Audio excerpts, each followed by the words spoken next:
Olá, gente. Eu sou Arthur, psicólogo cognitivo comportamental, e eu gostaria de esclarecer algumas coisas porque está tendo muita confusão em relação ao coronavírus. Então, eu acho que é importante que quanto mais pessoas esclareçam, melhor. Primeiro, nós temos dois grupos. Um que diz o seguinte: é só uma gripe, então a gente não tem que se preocupar, é um exagero por causa de uma simples gripe. E tem um outro grupo dizendo o seguinte: gente, é uma situação catastrófica, a gente precisa se cuidar, é uma situação muito perigosa.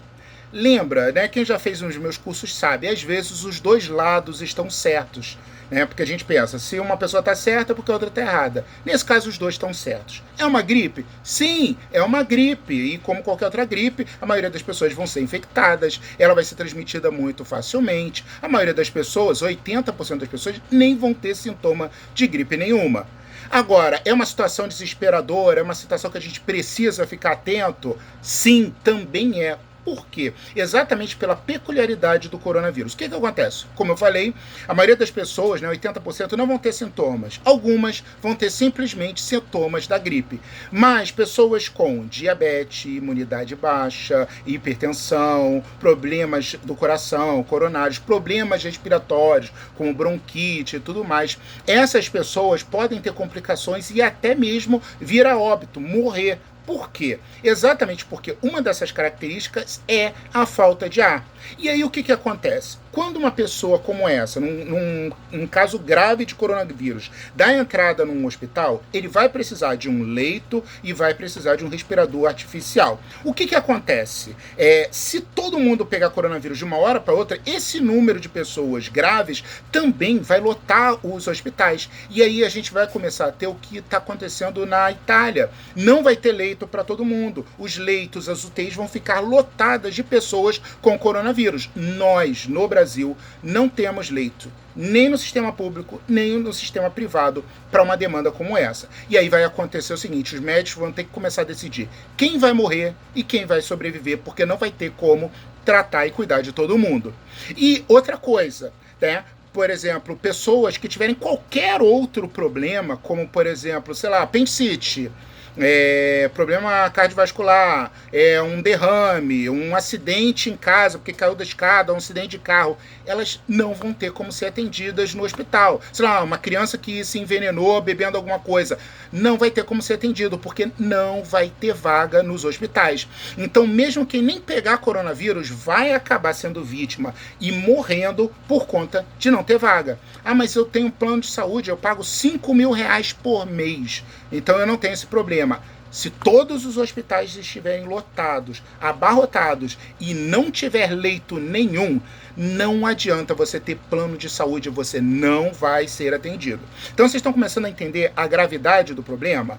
E aí eu gostaria de deixar as orientações para vocês. Primeiro, o maior foco, a maior forma de contágio é o contato entre pessoas, é o convívio social. Então a gente precisa diminuir, restringir ao máximo o convívio social. Por quê? Porque se as pessoas forem pegando o coronavírus aos poucos, elas entram no hospital. Se for caso grave, elas vão ter o leito, vão ter o respirador, recebem o tratamento, melhoram e voltam para casa. Se a gente tiver um colapso na saúde pública, acabou. Várias pessoas irão morrer, não só nossos pais, nossos avós, nossos filhos que têm problemas respiratórios, tá? Como também pessoas, no caso, que nem estão com coronavírus, que vão morrer, digamos assim, de tabela, tá? Então é uma situação realmente muito preocupante. E outra recomendação que eu gostaria de dar para vocês, que é a seguinte: no caso, se você tiver sintomas de gripe, não vá correndo para o hospital. Ainda mais se forem sintomas leves de gripe. Por quê? Porque se você der entrada no hospital e forem simplesmente sintomas leves de gripe, mesmo que seja o coronavírus, o médico vai recomendar que você volte para casa e só vá ao hospital se você tiver sintomas graves. Vai pedir para você tomar um analgésico antitérmico e ficar em casa em isolamento para não contaminar outras pessoas. Só que o fato de você ter ido ao hospital vai fazer com que aconteça as seguintes coisas. Se você tiver com coronavírus, você contaminou a pessoa que te levou até o hospital. Você pode ter contaminado as pessoas que estão na sala de espera com outros problemas. Você pode ter contaminado o enfermeiro e o médico que te atendeu. Agora vamos imaginar que você não tinha coronavírus e você foi ao hospital. O hospital vai ser o maior foco de pessoas com número, né? O número de pessoas com coronavírus. Então você vai estar correndo o maior risco de estar contraindo coronavírus por ter ido ao hospital.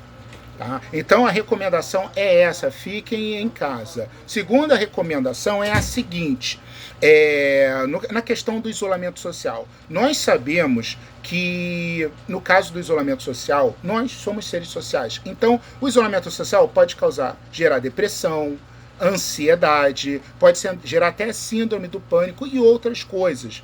Até porque nós não fomos, a nossa espécie não está preparada para um confinamento como esse. Por isso que eu vou estar disponibilizando, tá? No caso, eu vou estar à disposição para estar esclarecendo, sugerir estratégias para que a gente possa passar por essa fase da melhor forma possível. Então, quem tiver interesse, coloca aqui embaixo o número do seu WhatsApp, que eu vou estar adicionando num grupo para a gente poder estar conversando, cada um estar compartilhando as suas experiências de confinamento e eu vou estar à disposição. Tá bom, gente? Então é isso que eu tinha para dizer. Qualquer dúvida, podem me perguntar. Um abraço para vocês e até mais.